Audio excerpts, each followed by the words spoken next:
ఈ ప్రభుత్వం నుంచి ఒక ప్రతినిధి బృందంగా ప్రధానమంత్రిని కలుస్తాం, కేంద్ర ప్రభుత్వానికి సంబంధించిన పెద్దలందరినీ కలుస్తాం, అట్లాగే పార్లమెంట్ లో ఉన్నటువంటి అన్ని రాజకీయ పార్టీలకు సంబంధించిన నాయకులను కూడా కలుస్తాం,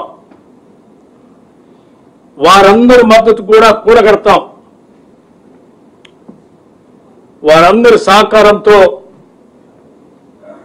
పార్లమెంట్ లో కూడా దీన్ని పాస్ చేయించుకొని పూర్తి చట్టబద్ధత దశాబ్దాల చిరకాల వాంఛైనటువంటి ఓబీసీల కళలను నిజం చేసే ప్రక్రియని మొదలు పెడతా ఉన్నాం. ఇటు శాసనసభలో మార్చి మొదటి వారంలో మేము ప్రవేశపెట్టినప్పుడు శాసనసభలో ఉన్నటువంటి రాజకీయ పార్టీలన్నీ కూడా వారికి కూడా విజ్ఞప్తి చేస్తాం. అక్కడి నుంచే బిల్లు పాస్ చేసే ప్రక్రియ నుంచే ఏకగ్రీవంగా బిల్లు పాస్ చేయటమే కాదు, కేంద్రంలో కూడా అవసరమైతే అక్కడ ఉన్నటువంటి ప్రధానమంత్రి గారిని కానీ మిగతా రాజకీయ పార్టీలను కలిసి ఒప్పించడానికి కలిసి వచ్చే రాజకీయ పార్టీలన్నింటిని కూడా తీసుకొని పోతాం.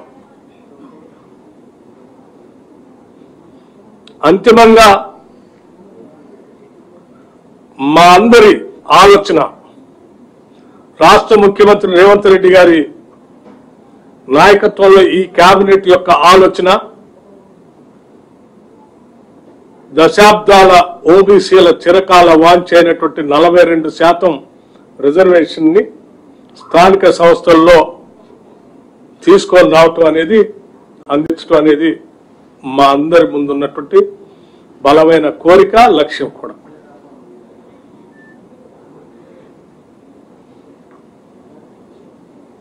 ఇది చేసే ప్రక్రియలో ఇప్పటివరకు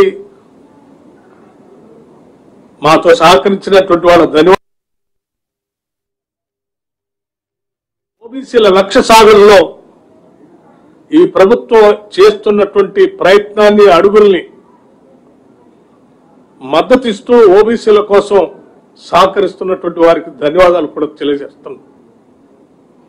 అట్లాగే ఓబీసీల లక్ష్యాల్ని, వాళ్ళ కోరికను నీరుగార్చడం కోసం రాజకీయ పరంగా కుట్రపూరితంగా ఎవరైనా వాళ్ళకి మేలు జరగకూడదనేటువంటి ఆలోచన చేసేటువంటి వాళ్ళకు కూడా మేము స్పష్టంగా చెప్తా ఉన్నాం.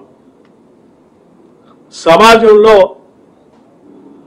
అనేక దశాబ్దాలుగా వెనుకబడి ఉన్నటువంటి ఈ వర్గాల అభ్యున్నతి కోసం మీ రాజకీయ ప్రయోజనాలు కూడా పక్కన పెట్టి మేము చేసే ఈ ఉన్నతమైనటువంటి కార్యక్రమానికి మద్దతు పలకవలసిందిగా విజ్ఞప్తి చేస్తా ఉన్నాం.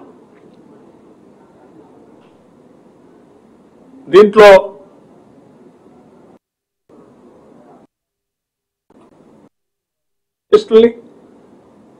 మేధావుల్ని, అట్లాగే ఈ వర్గాల ప్రయోజనాలు కాక్షించేటువంటి ప్రగతిశీల భావాలు కలిగినటువంటి వాళ్ళందరినీ కూడా కలిసి రావాల్సిందిగా, దీనికి మద్దతు కూడగట్టడానికి మేము ఈ సహాయ సహకారాలు అందించవలసిందిగా విజ్ఞప్తి చేస్తా ఉన్నాను. ధన్యవాదాలు.